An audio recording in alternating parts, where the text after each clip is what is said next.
sudah belajar dari kuliah praktisi ya, Anda sudah belajar terkait dengan reptil ya. Nah, sekarang kita bergerak ke eh, kelompok yang berikutnya ya, yaitu Aves. Nah, kalau kita lihat ini adalah pohon filogeni untuk vertebrata ya.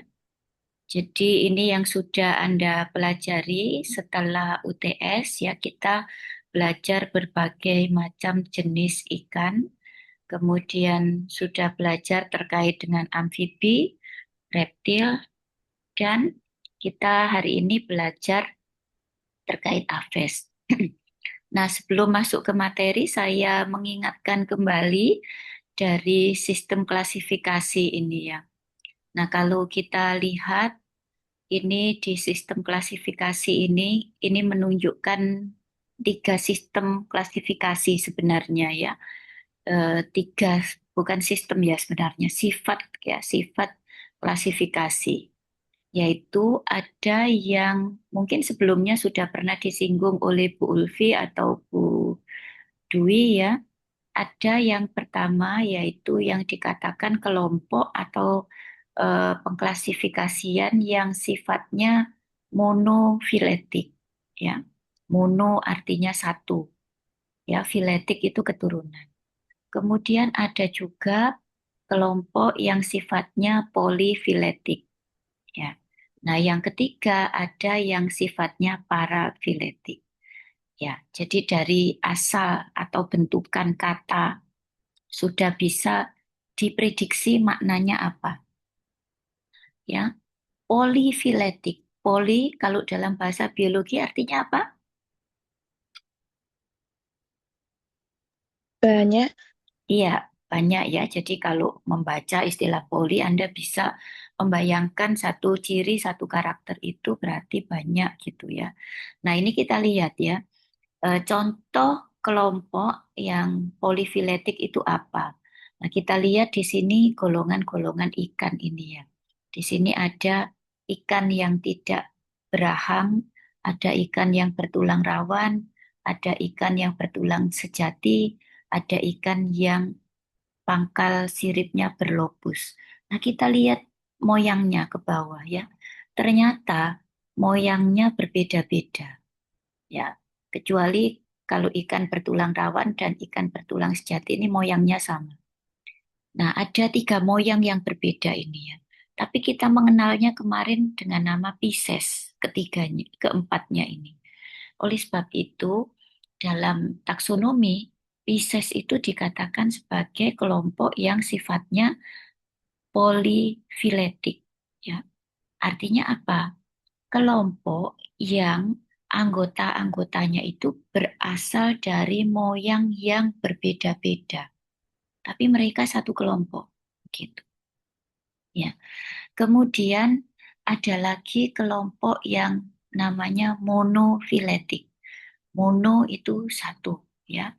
Nah, jadi kelompok yang monofiletik adalah kelompok yang moyangnya itu sama. Jadi satu kelompok semua moyangnya itu sama. Ya, contohnya apa kelompok yang monofiletik ini? Amfibi yang kalian pelajari beberapa waktu sebelumnya ya. Moyangnya itu sama, ya amfibi. Jadi semua yang termasuk dalam kelas amfibi di sini ya ini moyangnya itu sama ini, ya satu. Kemudian mamalia, mamalia juga begitu ya, moyangnya sama. Di sini satu. Nah, ada lagi satu kelompok yang dinamakan parafiletik. Kalau dalam bahasa ilmiah, para itu artinya di samping. Ada yang istilahnya di samping berarti yang bukan dari yang utama begitu ya. Nah, itu kelompok yang parafiletik itu yang mana? Nah, Anda perhatikan ini reptilia dan aves ya. Kalau kita lihat reptilia ya, reptilia itu ternyata di zaman Jurassik ini, jadi di awal Jurassik ada anggota reptilia yang berevolusi menjadi burung. Nah, moyangnya sama satu ini. Tapi dalam klasifikasi kan burung sendiri, reptilia itu sendiri. Nah, jadi yang ini reptilia sendiri, burung sendiri, tidak masuk dalam kelompok, ya. Nah, maka reptilia yang seperti ini itu dikatakan bersifat parafiletik. Artinya apa?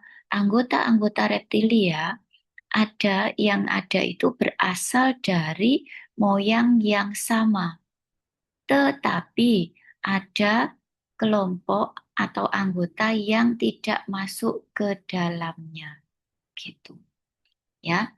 Jadi semoga bisa dipahami ya ini.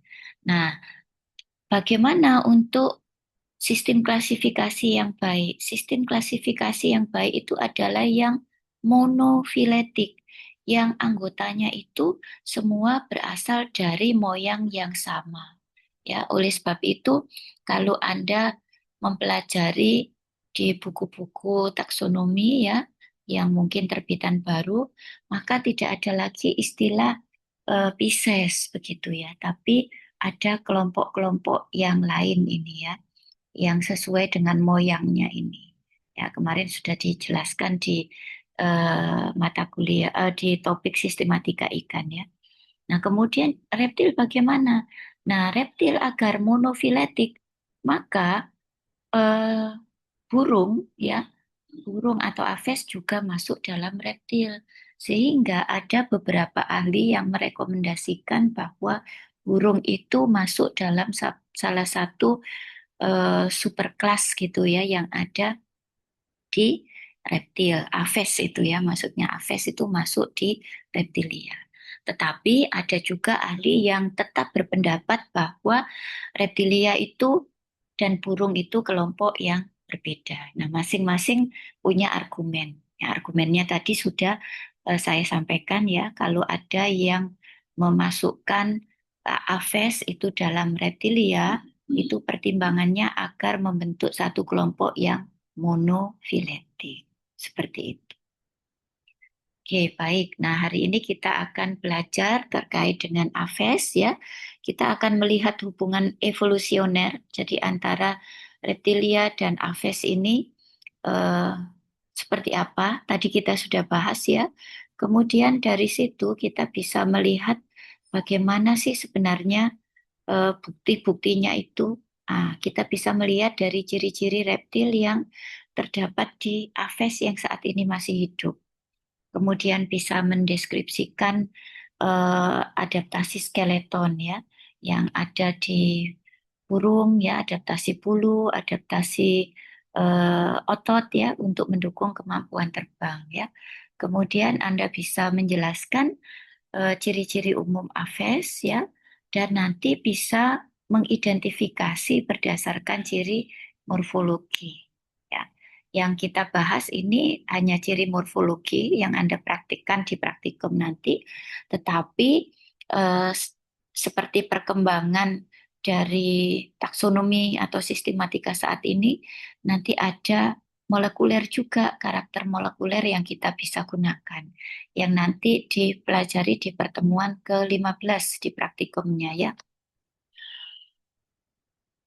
Oke, baik. Nah, sekarang kalau kita lihat semua hewan-hewan ini memiliki karakter yang sama ya dan semuanya ini masuk dalam kelompok yang namanya Aves. Nah, maka kita lihat di sini apa yang membuat kelompok ini masuk hewan-hewan ini masuk dalam satu kelompok. Coba kalian cermati. Kira-kira apa? Ya, saya yakin setiap hari sudah melihat aves ya, karena di kampus, di sekeliling kampus sangat banyak kita jumpai hewan ini. Oke, semoga bisa menemukan ya. Jadi kalau yang kita lihat, maka apa yang membuat hewan-hewan itu dikelompokkan di dalam satu kelompok yang sama, begitu ya. Samaannya apa? Nah, itu ada setidaknya tiga ya karakter yang membedakan ya. Dimiliki oleh semua anggotanya, tetapi membedakan dengan anggota yang lain. Yaitu yang pertama tubuhnya tertutup bulu, gitu ya. Kemudian yang kedua, ini tungkai depan termodifikasi menjadi sayap, tung dan yang tungkai yang lain ini sepasang, ini dia berfungsi untuk berlari, berjalan ataupun.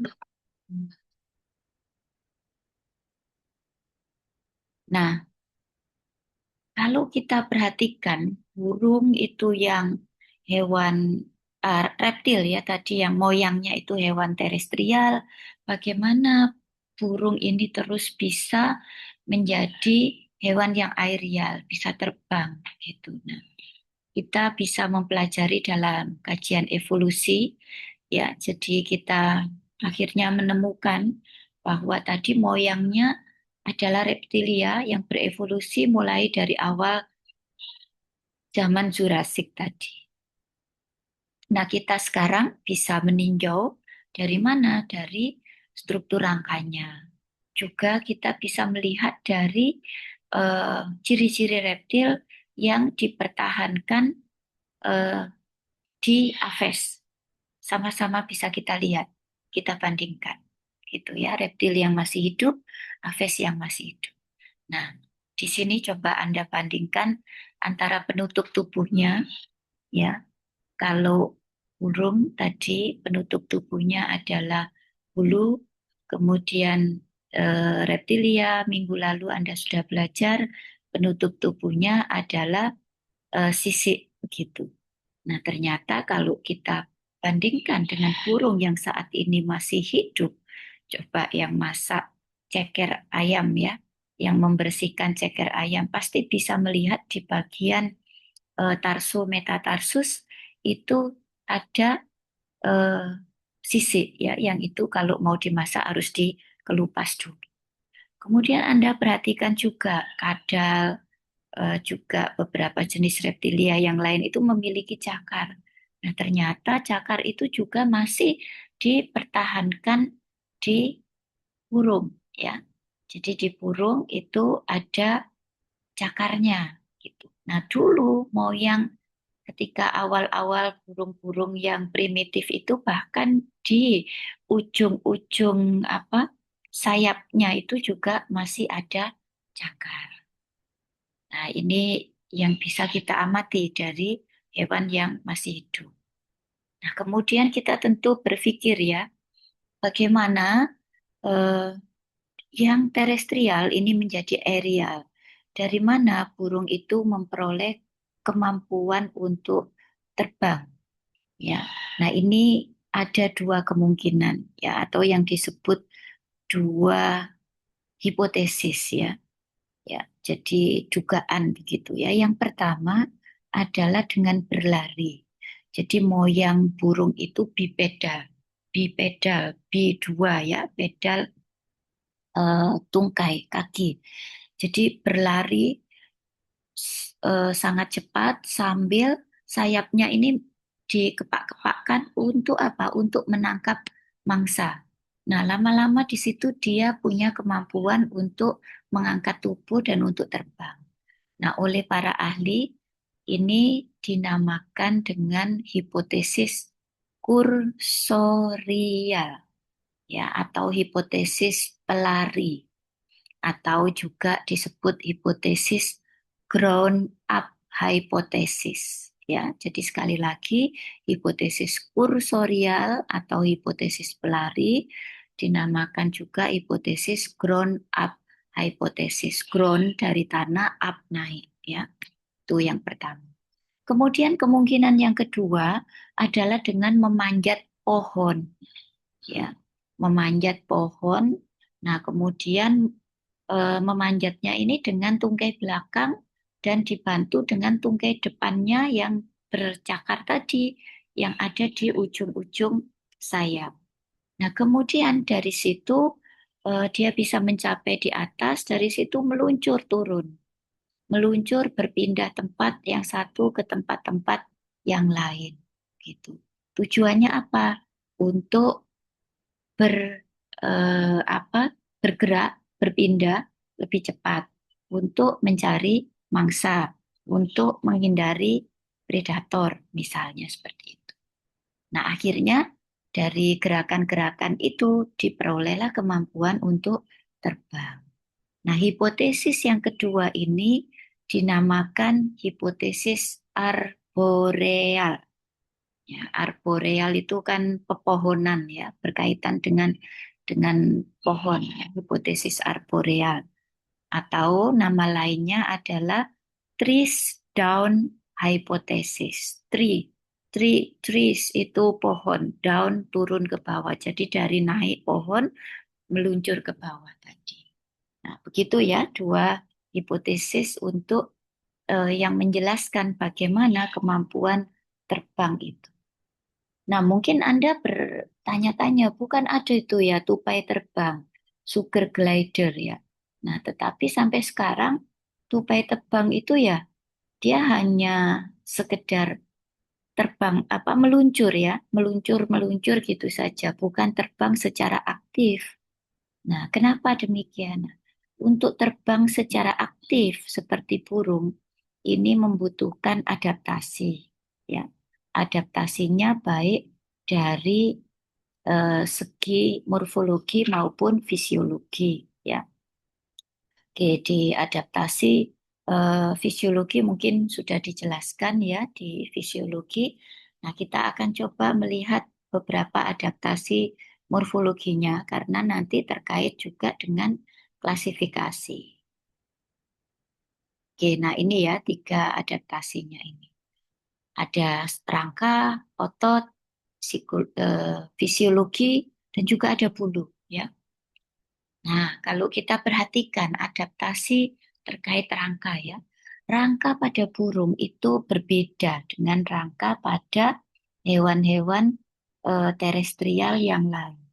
Misalnya ya, Anda sedang dalam ekspedisi, kemudian menemukan rangka. Nah, rangka itu rangka hewan apa gitu. Anda langsung bisa mengenali bahwa rangka itu adalah rangka burung. Kenapa? Karena kondisinya seperti ini, berongga, ya kan? Nah, ini yang dinamakan dengan pneumatik atau hollow bone, ya. Kemudian adaptasi yang berikutnya adalah terjadi pengurangan jumlah tulang, baik itu ada yang tereduksi, hilang, maupun melakukan fusi atau ada penggabungan. Ya, kenapa? Tentu ini sangat terkait dengan adaptasi untuk memperingan berat tubuh, memperingan massa tubuh, sehingga massa tubuhnya menjadi lebih ringan dan itu bisa membantu untuk terbang. Ya, oke. Kemudian yang berikutnya adalah, nah, selain dari struktur tulangnya tadi, kita juga melihat di burung itu ada tulang-tulang yang khas, yang itu hanya ada di burung, atau berbeda dengan vertebrata yang lain karena ada modifikasi-modifikasi. Ya, ada yang namanya furculum, ada yang namanya unsenit processus atau processus uncinatus ya. Ada yang namanya juga carina sterni. Nah, carina sterni ini adalah penonjolan pada sternum. Kemudian ulnanya juga berbeda dengan ulna pada vertebrata yang lain. Ya, jadi ini adalah furculum ya, yang bentuknya V ini ya. Nah ini meskipun dia kecil, ini dia sangat sangat berperan penting ketika burung itu terbang. Jadi dia membantu untuk menyangga eh, apa dari struktur rangka yang lainnya ini. Kemudian di sini ada sternum. Sternumnya biasanya sangat terkait dengan kemampuan terbangnya. Ya, nanti kita akan bandingkan. Nah, yang khas sternum pada Aves ini adalah dia ada penonjolannya ini. Atau yang dinamakan ini carina sterni. Kemudian tulang rusuknya, ribnya ini ada yang berbeda, ada tonjolannya di sini ya. Nah, ini adalah prosesus uncinatus. Tujuannya apa? Memperkuat, memperkokoh rongga dada ya. Sehingga menjadi sangat terlindung ketika dia terbang. Karena Anda tahu dalam rongga dada banyak sekali organ-organ vital yang sangat penting ya. Kemudian ulna di sini tampak ada tonjolan-tonjolan. Nah, tonjolan-tonjolan dari ulna ini adalah untuk melekatkan bulu terbang primer. Jadi ada bantalannya. Nah, itu rangka ya. Jadi kalau Anda eh, belajar rangka, diberi macam-macam rangka, Anda sudah harus bisa membedakan langsung. Itu rangka Aves ya, bukan reptilia. Karena ada perbedaan di tulang-tulangnya tadi, juga di sternum. Oke, nah di struktur ya, Anda sudah belajar terkait bulu juga ya. Jadi bulu itu bukan lembaran yang padat seperti ini ya, bukan lembaran yang apa eh, lempengan seperti lempengan besi ataupun lempengan kertas, bukan. Tetapi ada jalinan-jalinan seperti ini. Ya, ada bagian saraf yang tengah ini. Kemudian ada barba, ada barbule yang lebih kecil. Nah, istimewanya adalah barba-barba yang ada ini saling terkait satu sama lain. Karena apa? Yang satu punya kait, hook, yang satu punya lekukan. Sehingga lock and block. Masing-masing mengait barba yang ada di depannya. Seperti yang gambar putih ini. Nah, kita bisa lihat beberapa jenis burung itu berbeda-beda konstruksi bulunya ini. Yang paling kiri ini tampak kalau orang Jawa itu bilang jerawut-jerawut ya, seperti kemucing gitu ya. Karena apa? Barbanya ini tidak memiliki barbule, jadi tidak terhubung satu sama lain. Ya, nah berarti dia tidak mendukung kemampuan terbang, Bu. Ya, benar, dia tidak mendukung kemampuan terbang. Dia hanya berfungsi untuk menutup tubuh, insulator, ya, tidak untuk terbang. Nah, ini adalah bulu burung unta yang memang tidak beradaptasi untuk terbang. Burung unta kan nggak bisa terbang, dia hanya berlari saja. Kemudian yang di bawah ini, yang berikutnya sebelah kanannya lagi, ini adalah bulu dari apa? Penguin. Nah, penguin itu juga tidak terbang, tapi pandai menyelam dalam air, bergerak dalam air ya.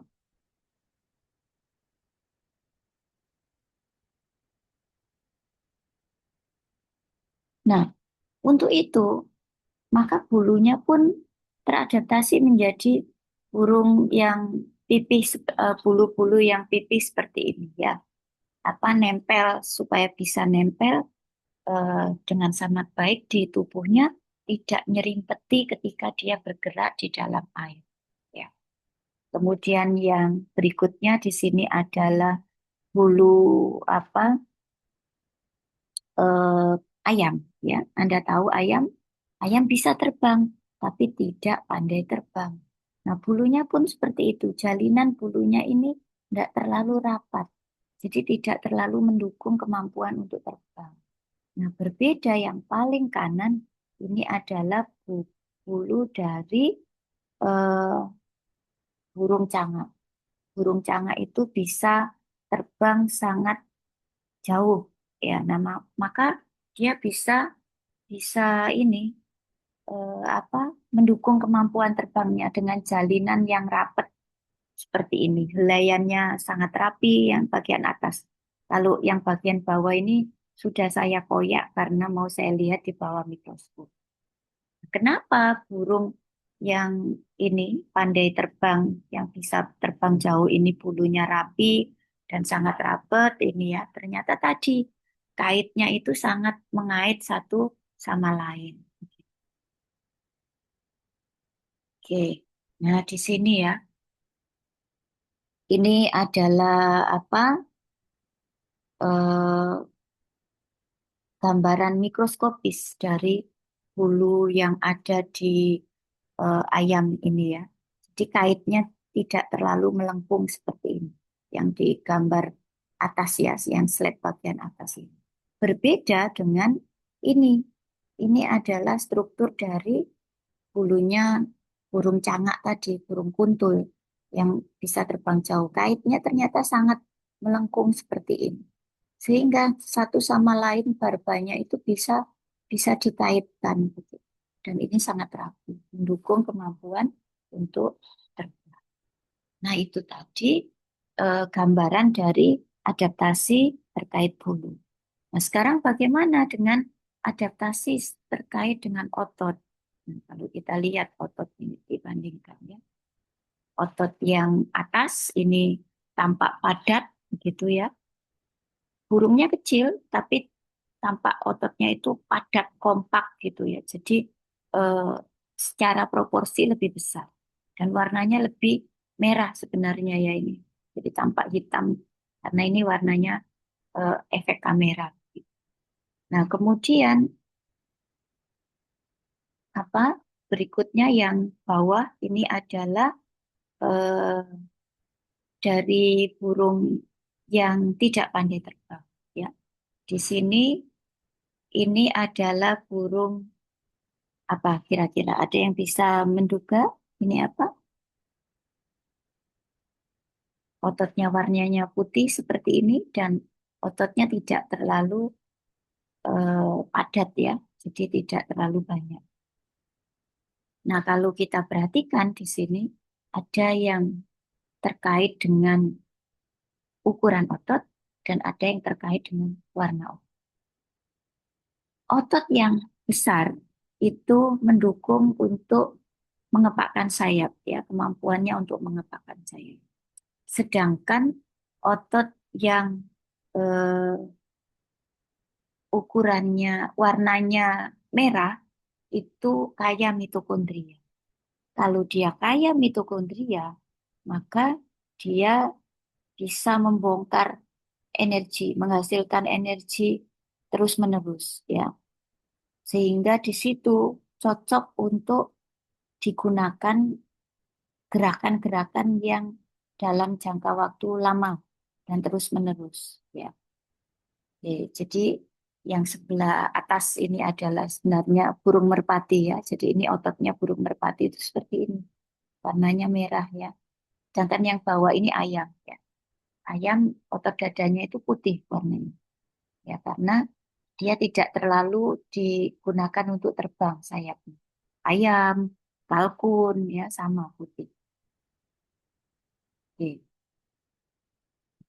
Nah, kemudian ada beberapa modifikasi pada burung ya terkait dengan eh, kebiasaannya untuk makan, baik untuk mencari makan maupun juga untuk aktivitas makannya itu sendiri. Ya, nah adaptasi ini biasanya pada paruh dan kaki, ya karena terkait dengan habitat untuk dia makan. Nah, di burung paruh ya, jadi teradaptasi untuk makan. Ya, dua bagian mandibulanya itu bawah dan atas termodifikasi menjadi paruh. Nah, tapi ingat, meskipun semua burung itu memiliki paruh, kita tidak bisa menggunakan eh, paruh itu sebagai karakter pembeda dari burung. Karena ada kelompok vertebrata lain yang memiliki paruh. Ayo, coba siapa yang sudah tahu. Nanti akan pelajari minggu depan ya. Ya, mamalia. Ada mamalia yang memiliki paruh ya, monotremata itu. Oke. Nah, bentuk paruh ini spesifik sesuai dengan jenis makanan. Ya, jadi ada yang ini adalah dia untuk makan nektar, Kemudian yang ini untuk memakan serangga, tetapi serangga itu berada di dalam kayu. Sehingga untuk mengambil serangga itu harus dibor. Maka strukturnya paruhnya kuat, ya seperti burung pelatuk. Kemudian yang C itu untuk makan ikan, pelikan seperti ini ya. Dia punya cara untuk menyerokkan ikan, scooping. Ya. Kemudian ada untuk catching ini, catching fish, ini untuk nangkap ikan secara langsung ya di perairan-perairan dangkal. Maka paruhnya panjang, jadi kayak menombakkan gitu ya. Kemudian ini adalah eh, untuk nyaring ya, nyaring nyaring makanan dari air. Ya. Ini kalau orang Jawa bilang eh, apa untuk nyosor gitu ya, bebek ini bebek. Nah, kemudian untuk menangkap mangsa maka paruhnya sangat menyobek daging ya, paruhnya sangat melengkung gitu ya, tajam. Yang ini makan biji, kemudian ini juga makan cacing atau menangkap serangga, tetapi tidak terletak di kayu yang keras sehingga dia bentuknya runcing, berbeda dengan yang B ini ya. Nah, yang eh, C ini biasanya untuk membuka biji-bijian, untuk yang I ya. Nah, dari sini kita bisa mengidentifikasi burung ini. Dan ini karakter ini juga kita perlukan untuk identifikasi. Tapi biasanya pada tingkat famili ya. Jadi misalnya kelompok kakak tua. Nah, itu paruhnya biasanya eh, seperti ini ya. Kemudian kelompok lang ya, Falconiformes itu seperti yang F ini. Kemudian eh, Siconiformes, kelompok kuntul seperti yang D, seperti ini. Eh, ada Siconiformes ini ada RDID, ya, Sikonide, ya, beberapa famili. Nah, kemudian untuk makan tadi dia berada di habitatnya yang ternyata kakinya juga teradaptasi. Ya, ini ada kaki petengger, ada kaki pejalan, ya, ada kaki untuk memanjat ya atau istilahnya ini ziggodaktila ya petengger ziggodaktila yang C ini. Kalau yang E ini yang A adalah petengger paserin ya. Kemudian yang D ini ada yang terkait dengan ini apa ini namanya? Kehidupan di air ya. Jadi ada selaput renangnya di situ ya untuk membantu berenang. Ada yang hanya tiga seperti ini yang terhubung selaput renang. Ada yang keempatnya, ya, ada selaput renang. Palmata dan Toti Palma, ya. Nah, yang E ini adalah pencengkerang untuk memangsa. Nah, itu adalah beberapa karakter yang kita perlukan untuk mengidentifikasi aves, ya. Nah, untuk mulut ini tadi kita sudah singgung ya, sudah termodifikasi menjadi paruh, kemudian kepalanya di mata kuliah SPH ya, Anda sudah belajar ada satu occipitalis condylus ya, tulang panggulnya bersatu dengan beberapa vertebrae membentuk sinsacrum ya. Kemudian jantungnya sudah beruang 4 ya, sempurna paru-parunya dengan perluasan pundi-pundi udara. Nah, mereka memiliki kantong suara ya, sehingga burung bisa menghasilkan nyanyian atau kicauan ya, atau juga suara. Kemudian tanpa kantung kencing ya, jadi tidak memiliki bladder, tidak memiliki kantung kencing. Nah, ini eh, salah satu adaptasi terkait psikologi juga, fisiologi, maaf, adaptasi fisiologi ya. Jadi untuk memperingan tubuh ketika dia terbang.